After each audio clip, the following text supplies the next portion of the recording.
আসসালামু আলাইকুম আরহামতুল্লাহি ওয়াবারাকাতুহু।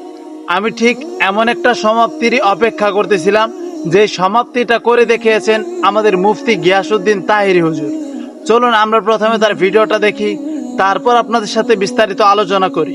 আমি কিন্তু আজকে থেকে গত পরশুদিন থেকে একটা কাজ করতেছি যে আলেমদের মধ্যে যদি কোনো ত্রুটি হয় আমরা এটা উল্টি বিলিভাষা সমাধান করব। কেন এটা আমি সিদ্ধান্ত নিয়েছি, কারণ আমরা আলেম একজন আরেকজনকে ভুল করি। তখন ফেসবুকের ভিতরে আমার পক্ষে একদল বাইর, ওনার পক্ষে আরেক দল বাইর, বাইরে শেষ পর্যন্ত এমন একটা ফেসবুকে কাদা চোরাচুরি হয়, শেষ পর্যন্ত আমার কেল্লা নিয়ে নায়কের মাথা লাগাই দেয়, আরেকজন নিয়ে আরেকজনের কেল্লা নিয়ে আরেকজনে লাগাই দেয় যে একটা নাচানাচি ঠেলা ঢিলি ইউটিউবার ইনকামের দান্দা করে, লাস্টে আমরা বান্দা করি, দিন শেষে ইসলামের ক্ষতি হয়। কথা কন ঠিক না বেঠিক?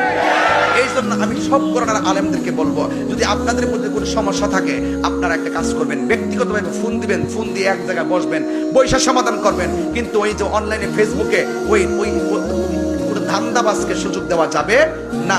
এমনি তো অনেক শত্রু আছে কিনা বলেন? এরপরে তাদেরকে সুযোগ দেওয়া যাবে না, ফেসবুকের খাতা চোরাচুরি করা যাবে না, এবং কমেন্টস বক্সে কোনো গালাগালি করা যাবে না। যদি কোনো সমস্যা হয় এটা বাংলাদেশ যে কোনো জায়গায় যাওয়া যায়, কথা করে একটা ফোন দিবেন, ভাই আপনার বক্তব্য আমার হচ্ছে সমস্যা মনে হয়েছে তো ভাই কিভাবে এটা সমাধান করব, ফেসবুকে আর না, ঠিক আছে আপনি আসেন, আইসা এক জায়গায় বসবেন, বৈশা এটা সমাধান করবেন, এরপরে সমাধানটা ফেসবুকে দিবেন, জাতি জনগণ দেশ একটা ভালো মেসেজ পাবে। কথা কোন ঠিক না বেঠিক? তৃতীয় পক্ষ আর সুযোগ নিতে পারবে না। কথা কোন ঠিক কিনা? কিছু কিছু লোক আছে মজা মারে, এই জন্য এই সুযোগ দেওয়া যাবে না। ওই দান্দাবাজদের ধান্দাকে বন্ধ করে দিতে হবে। কথা কোন ঠিক না বেঠিক? আল্লাহ পাক আমাদের সকলকে বোঝার তৌফিক দান করুক, আমিন। সত্যি বলতে আমাদের মানুষের মধ্যে যখন অহংকার চলে আসে তখন আমরা ভুল স্বীকার করতে চাই না। আপনি মানেন বা না মানেন এটাই সত্য।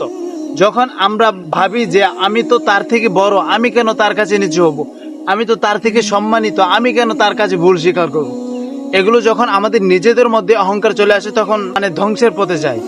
সত্যি বলতে মুফতি গিয়াসউদ্দিন তাহিরি হুজুর এতদিন পরে যে বিষয়টা বুঝতে পেরেছে সেইটা অনেক আগেই বোঝার উচিত ছিল। যাই হোক আলহামদুলিল্লাহ তিনি সর্বশেষে হলেও বুঝতে পেরেছে, উনি ওনার ভুলটা স্বীকার করেছে। ইভেন উনি সকল আলেমদের উদ্দেশ্যে এই কথাগুলো বলেছে, যে সমস্ত আলেমরা একজন আরেকজনের পিছনে ফতোয়া নিয়ে কামড়াকামড়ি করেন। উনি মূলত এইটাই বোঝাইতে চেয়েছে যে আমরা যদি আলেমদের মধ্যে শুধরে নেই তাহলেই তো বিষয়টা হয়ে যায়, কিন্তু আমরা তো তা করি না। আমরা পাবলিককে দেখাই, তারপর পাবলিক সেইটা নিয়ে নানান মতবাদ সৃষ্টি করে। তো আজকের এই ভিডিওটি এই পর্যন্তই ছিল। জানি না ভিডিওটি আপনাদের কাছে কেমন লেগেছে। যদি ভালো লেগেই থাকে আলহামদুলিল্লাহ, আপনাদের সাথে দেখা হয়ে যাবে খুব শীঘ্রই নতুনভাবে নতুন কোনো ভিডিও নিয়ে। ততক্ষণ পর্যন্ত অবশ্যই ভালো থাকবেন। ওয়া মা তাওফীকি ইল্লা বিল্লাহ। আসসালামু আলাইকুম ওয়া রাহমাতুল্লাহ।